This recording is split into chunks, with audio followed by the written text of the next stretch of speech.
Hi, I'm Dr. Ramsey, and I'm sure you're wondering what's going on with my hair.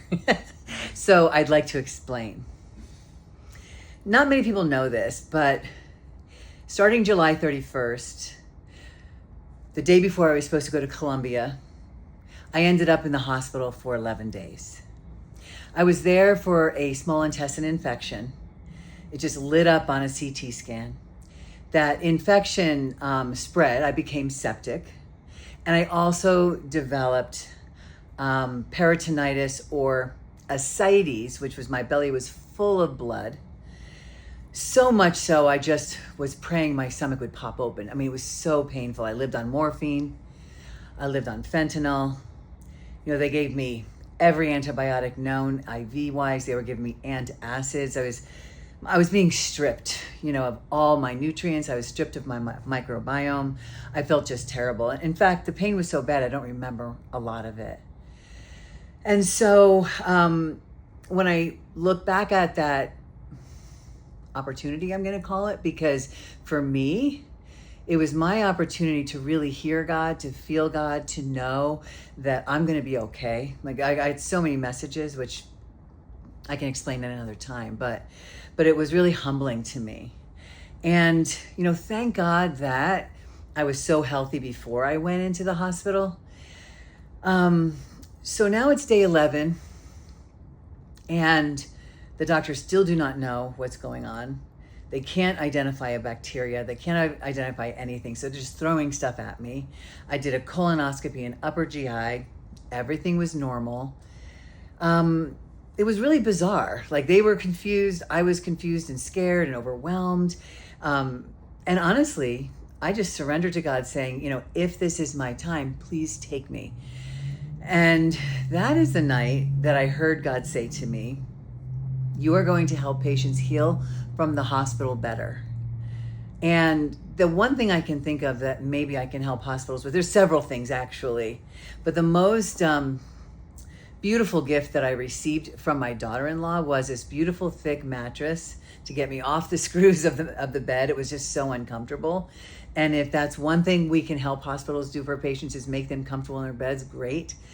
But when I got out, I had to ask to leave because they were going to keep me longer. Why? Because my white count kept going higher and higher and higher, saying that there's an infection still that's not being addressed.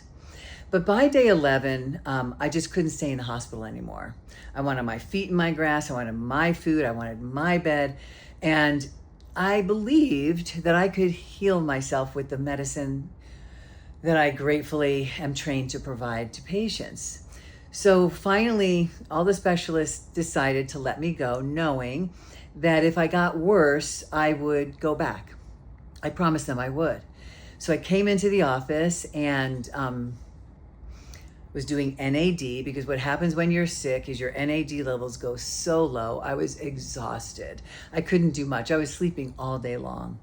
Even when I came into the office, I was trying to sleep, but NAD felt so bad to me. It took me 9 hours to get through a bag that normally I would get through when I was healthy in an hour because of all the inflammation in my abdomen. Also, I was just so systemically inflamed. I had 30 pounds of fluid, extra fluid on my body when I left the hospital. And one day, the NAD, I felt it just take all the narcotics from my brain. It went down my brainstem. Like, I felt it leave my body and my brain. It was such a beautiful feeling, but it was a very hard healing. Another thing that I did that really made a big difference, because, all those antibiotics wipe out your microbiome, and I was so proud of my microbiome before, is yes, I take a lot of probiotic strains, but also I started making my own homemade yogurt all the time. So I'm eating homemade yogurt, which has live organisms. If you want that recipe, Dr. Davis's book, Super Gut, has that recipe in it. But healing my microbiome, getting that NAD back into my body, and I'll share. The reason that we all die, no matter what the diagnosis was, the reason we actually die is our NAD levels go to 0. And I felt like my NAD levels were 1. I mean, I was so fatigued, etc. So, I got through that. It took me several weeks to get back on my feet. And now, what is it? 3 months later, all my hair is falling out. And my hairdresser had told me, because it's not my hair, I'd have to get it cut every 2 weeks. That's how quickly my hair grows. But so not only was I not getting regrowth and it was coming out in handfuls, is the ends were breaking off. So it was getting shorter and not coming in. And she said to me that all of this inflammation is leaving through your hair. So you've got to lose all of your hair before it's going to start growing back. And that might take some time. So yesterday I shaved my head. I don't mind it shaved, but it doesn't look great for my audience. And I went to get this wig. This Friday, I'm going to get a cut to match my old haircut, but that's why I look like this.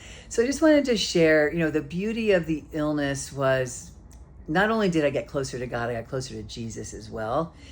And then I got to thank God every single day for the type of medicine we have the privilege to offer people every single day. So without this medicine, today I would not be even animated as I am. That's how sick I was. So just wanted to explain, not many people have known this before. I'm 100% back to my exercise, energy level, mental level, except for my hair. So maybe in a couple of months I won't have to wear wigs anymore, but thank you for accepting me, and we'll see you next time. Bye-bye.